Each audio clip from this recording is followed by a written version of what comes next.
Hello juniors, welcome to కథలు చెప్పుకుందాం రా. ఎలా ఉన్నారు అందరూ?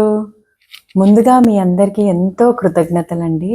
నేను ఇంతకుముందు రిలీజ్ చేసిన కర్టెన్ రైజర్ అనే వీడియోని మీరందరూ ఎంతగానో ఆదరించి నన్ను ప్రోత్సహించినందుకు మీ అందరికీ కూడా చాలా చాలా చాలా థ్యాంక్స్.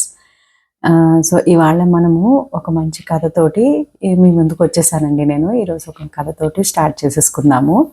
సో ఎలా ఉన్నారు అందరూ? స్కూల్కి వెళ్తున్నారా? ఈ వర్షాల్లో ఎక్కువ తడిస్తే మీ ఆరోగ్యం పాడవుతుంది, కాబట్టి ఎక్కువ తడిచి బయట ఆడకండి వర్షాల్లో. సరే, ఇంతకీ ఆరోగ్యం అంటే గుర్తొచ్చింది. ఇవాళ మనం చెప్పుకోబోయే కథ పేరు ఆరోగ్య రహస్యం. ఓకేనా? ఇంకా స్టార్ట్ చేసేద్దాం. మరి అనగనగనగనగా ఒక ఊర్లో ఆగండి. నాకు అసలు ఒక డౌట్. మనము ఏదైనా స్టోరీ చెప్పేటప్పుడు మనమే కాదు, ఎవరైనా సరే అనగనగనగా అని కానీ లేదా వన్స్ అపాన్ ఏ టైం అని కానీ ఎందుకు స్టార్ట్ చేస్తాము? అసలు డైరెక్ట్గా కథలోకి వెళ్ళిపోవచ్చు కదా, అలా ఎందుకు స్టార్ట్ చేస్తాము? మీలో ఎవరికైనా తెలుసా? సరే, మీకు తెలియకపోతే ఈ వీడియో చివరి వరకు చూడండి. లాస్ట్లో నేను చెప్తాను మనం అలా ఎందుకు అనుకుంటాము అనేది. ఓకేనా? సో ఇప్పుడు స్టోరీ స్టార్ట్ చేసేద్దాము. అనగనగనగనగా ఒక ఊర్లోనేమో ఒక అతను ఉండేవాడు అనమాట. అతని పేరు కుబేరుడు. అయితే అతను ఒక బిజినెస్ మ్యాన్ అనమాట. వ్యాపారం చేసుకుంటూ ఉంటాడు. పొద్దున్న లేచిన దగ్గర నుంచి రాత్రి పడుకునే వరకు అతనికి ఎప్పుడు వర్క్, బిజినెస్ ఇవే ఆలోచనలు అనమాట. అయితే అతనికి ఎప్పుడు ఏదో ఒక ఫీలింగ్, నాకు హెల్త్ బాగాలేదేమో, నేను అందరిలాగా ఆరోగ్యంగా లేనేమో అనే ఎప్పుడు బాధపడుతూ ఉండేవాడు అనమాట. అయితే అలా ఆలోచిస్తూ చాలా విచారంగా, చాలా సాడ్గా అట్లా ఉండేవాడు. అయితే ఒకసారి అతని ఫ్రెండ్ చరకుడు అని ఒక ఫ్రెండ్ కనిపిస్తాడు అనమాట. అతన్ని కలిసి, ఒరే ఎందుకురా ఎప్పుడు అలా డల్గా ఉంటావు అని చరకుడు అడుగుతాడు అనమాట. అప్పుడు ఈ కుబేరుడు అంటాడు, ఏం లేదురా, నాకే చీకు చింత లేదు, మనీ ప్రాబ్లం లేదు, అయినా ఎందుకో నాకు ఆరోగ్యంగా ఉన్నట్టే అనిపించట్లేదురా, ఎప్పుడు ఏమి తినాలనిపించట్లేదు, సరిగ్గా నిద్ర పట్టట్లేదు, ఎప్పుడు నాకేదో ప్రాబ్లం ఉందిరా, డాక్టర్స్ దగ్గరికి వెళ్తే ఏం చెప్పట్లేదు అని అంటాడు అనమాట. అయితే ఈ చరకుడు అనేవాడు అంటాడు, ఏది ఒకసారి నీ రిపోర్ట్స్ చూడని అంటాడు అన్నమాట. అప్పుడు రిపోర్ట్స్ ఇస్తాడు.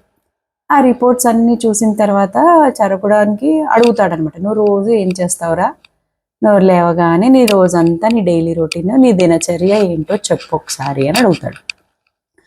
అప్పుడు ఈ కుబేరుడేమో చెప్తాడనమాట, నేను లేవగానే కాఫీ తాగుతాను రా, తర్వాత టిఫిన్ తింటాను, తర్వాత కాసేపు నా వ్యాపారం చూసుకుంటాను, తర్వాత కాసేపు రెస్ట్ తీసుకొని మళ్ళీ బిజినెస్ చూసుకుంటాను, మళ్ళీ రాత్రి వస్తాను, తింటాను, పడుకుంటాను, మళ్ళీ పొద్దున్నే సేమ్ రొటీన్ రా అని చెప్తాడు. అందరిలానే ఉంటుంది కానీ అదేం డిఫరెంట్గా లేదు అని చెప్తాడు అనమాట. అప్పుడు ఈ చరకుడు అనే వాడికి అర్థమవుతుంది అనమాట. ఓకేరా, నేను మా ఊరు తీసుకెళ్ళి మా ఊర్లో ఒక న్యాచురల్ థెరపిస్ట్ ఉన్నాడు, అతనికి చూపిస్తాను, నీ కేసు అతనికి చెప్తాను, నీ ప్రాబ్లం ఏంటో అతను చూసుకుంటాడు అని చెప్తాడు. అతని దగ్గర విన్నాక నీకు నేను చెప్తాను అంటాడు అనమాట. సరేరా అంటాడు. అయితే వాళ్ళు ఊరు వెళ్ళిపోయి ఇతనికి ఉత్తరం రాస్తాడనమాట. అంటే అప్పట్లో ఉత్తరాలు ఉండేవి, ఇప్పుడు ఫోన్ అనుకోండి. ఒరే కొన్ని రోజులు మా ఊరు రారా, నీకు ప్లేస్ మారితే ఏమన్నా కొంచెం హెల్త్ బాగుంటుందేమో అంటాడనమాట. అప్పుడు కుబేరుడు అనుకుంటాడు, అవును రోజు నాకు కూడా ఇల్లు వ్యాపారం ఇదే కదా, ఒకసారి మా ఫ్రెండ్ ఊరికి వెళ్తే కొంచెం ఏమన్నా ప్లేస్ చేంజ్ అయినందుకు ఏదైనా కొద్దిగా బాగుంటుందేమో, సరే వస్తాను రా అని చెప్పి వెళ్తాడనమాట. ఒక 4 రోజులు వాళ్ళ ఫ్రెండ్ వాళ్ళ ఇంటికి వెళ్తాడు. అక్కడ ఏం పెద్దగా చేంజ్ ఉండదు, ఫుడ్లో, డైలీ రొటీన్లో, నిద్రలో ఏం పెద్ద చేంజ్ ఉండదు. కానీ రోజు వాళ్ళ ఊర్లో ఏంటంటే సాయంత్రాలు మార్నింగ్ అంతా పనులు చేసుకున్న తర్వాత అందరూ కలిసి ఈవినింగ్ ఏం చేస్తారంటే సరదాగా కబుర్లు చెప్పుకోవడం, ఏదైనా పుస్తకం గురించి చదివి దాన్ని విశ్లేషించుకోవడం, అయితే ఏదైనా మ్యూజిక్ వినడం, కల్చరల్ మ్యూజిక్, క్లాసికల్ మ్యూజిక్ కానీ అలా ఏదో ఒక కల్చరల్ యాక్టివిటీస్లో లేదా పార్టిసిపేట్ చేస్తూ ఉండేవాళ్ళు అనమాట. అది కొంచెం వాడికి నచ్చేది. అరే బాగుంది, సాయంత్రాలు మీరు అందరు మీరు భలే ఆనందంగా కలిసి గడుపుతున్నారా, బాగుంది ఇలాగా అని చెప్పి అంటాడనమాట. అలా 4 రోజులు ఎంజాయ్ చేస్తాడు బాగానే. అయితే వాళ్ళ ఫ్రెండ్ అంటాడు, ఒరే నాకు ఆ డాక్టర్ కనిపించాడురా, మనకి ఒక చోట ఒక చోటు చెప్పాడు. ఆ చోట ఒక మొక్క ఉంటుందిట.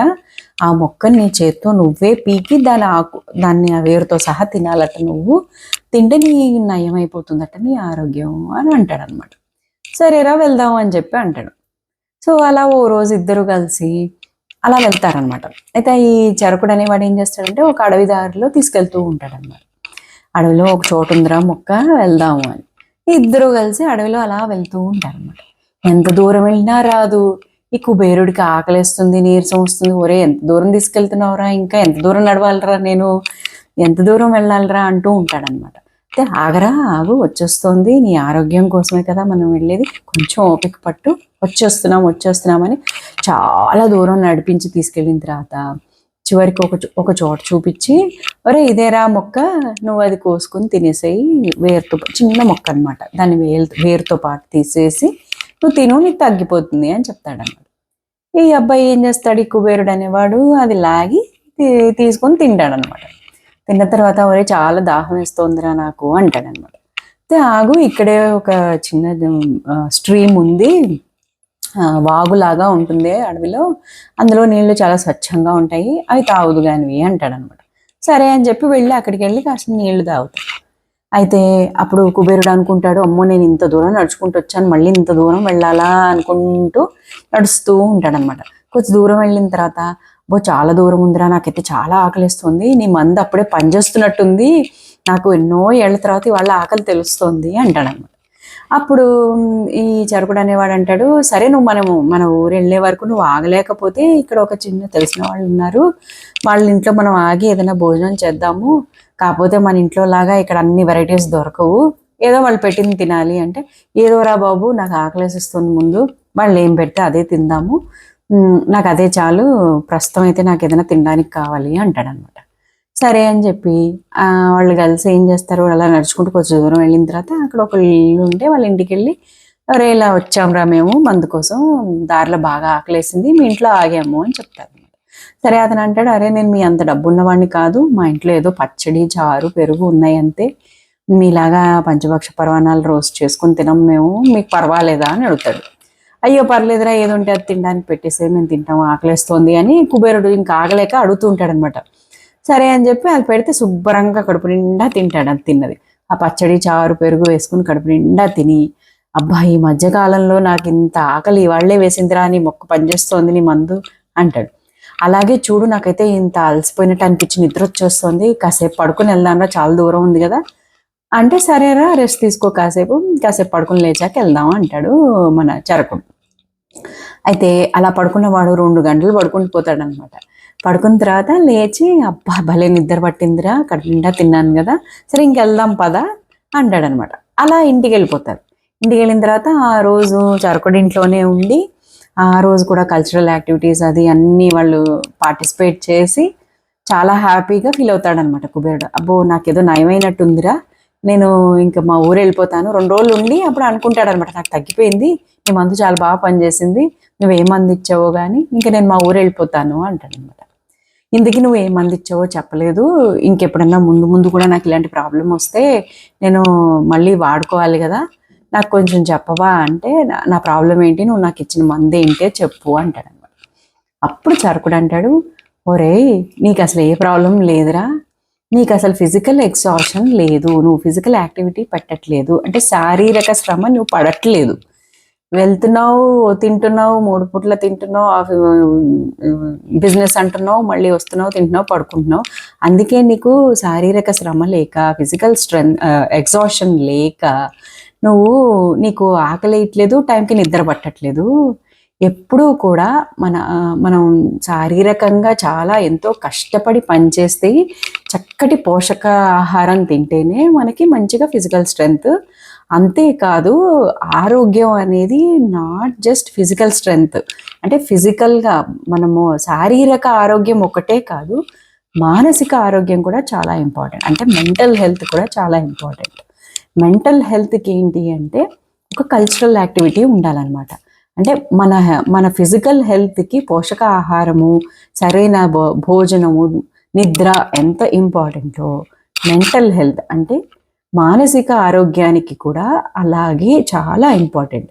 అవి చేయాలంటే ఒక మంచి పుస్తకం చదవడం కానీ, కథలు వినడం కానీ, ఎంటర్టైన్మెంట్ కానీ, మంచి మ్యూజిక్ వినడం కానీ, స్పోర్ట్స్ ఆడడం కానీ ఎంతో ఇంపార్టెంట్. కాబట్టి నువ్వు అవన్నీ మెయింటైన్ చేసుకుంటే నీ ఆరోగ్యం ఎప్పటికీ బాగుంటుందిరా, అదే ఆరోగ్య రహస్యం అని చెప్తాడనమాట. సో అర్థమైంది కదా పిల్లలు, ఎప్పటికైనా సరే హెల్త్ అంటే physical health and mental health are equally important అనమాట. సో మెంటల్ హెల్త్ కోసం మీరు చదువులు ఎంత ఇంపార్టెంటో, ఆటలు, మ్యూజిక్, తర్వాత మనకి మనసుకి ఉత్తేజాన్ని పరిచేది ఒక మంచి పుస్తకం చదవడం కానీ ఎంతో చాలా ఇంపార్టెంట్ అనమాట. సో అలా మీ ఫిజికల్ హెల్త్ అండ్ మెంటల్ హెల్త్ని ఇంప్రూవ్ చేసుకుంటారని ఆశిస్తున్నాను. సో మీకు ఈ కథ నచ్చింది అని కూడా అనుకుంటున్నాను నేను. సో ఇంతకీ మనం స్టార్టింగ్లో మనం అడిగాను కదా నేను, అనగనగనగా అని ఎందుకు స్టార్ట్ చేస్తారు అని. మీలో ఎవరికైనా ఆన్సర్ తెలిస్తే సరే, తెలియని వాళ్ళ కోసం నేను చెప్తున్నాను. పూర్వం మనం కథలు ఎవరైనా మన అమ్మమ్మలు, బామ్మలు చెప్పేవాళ్ళు కదండి. సో వాళ్ళే మనకంటే కొన్ని జనరేషన్స్ ఎక్కువ, వాళ్ళు చెప్పేవి కూడా వాళ్ళ కాలం నాటివి కాదు కదా, ఎప్పటివో రాజుల కథలు, అంతకంటే ముందు కథలు చెప్పేవాళ్ళు. అంటే జనరేషన్స్ గ్యాప్ ఉండేదన్నమాట. సో అప్పుడు ఒకప్పుడు ఒకనొక టైంలో అని చెప్పడానికి అలా స్టార్ట్ చేసి, అనగా ఒక రోజు అనగా ఒక రాజు ఉండేవారు అలా స్టార్ట్ చేసి అది అనగనగనగా or once upon a time అని స్టార్ట్ అయిందనమాట. సో అలా మనకి అది అలవాటైపోయి మనం కథ చెప్పుకునేటప్పుడు ప్రతిసారి కూడా, అంటే ఒక వ్యూవర్ని కానీ ఒక రీడర్ని కానీ వినేవాళ్ళని కానీ, స్టోరీని ఎప్పుడు కథని వినేవాళ్ళకి ఎప్పుడు కూడా కరెంట్ జనరేషన్ నుంచి ఆ టైం స్లాట్లోకి తీసుకెళ్ళిపోవడానికి అలా స్టార్ట్ చేసేవాళ్ళు అనమాట. అలా కాంటెక్స్ట్ సెట్ చేసేవాళ్ళు. అదనమాట once upon a time or అనగనగా అనగనగనగా అనేతోటి స్టార్ట్ చేయడానికి వెనకాల ఉన్న నరేషన్. సో అది ఇవాంటికి స్టోరీ. మళ్ళీ ఒక మంచి కథతోటి మీ ముందుకు వచ్చేస్తాను, త్వరలో వచ్చేస్తాను. Until then bye bye.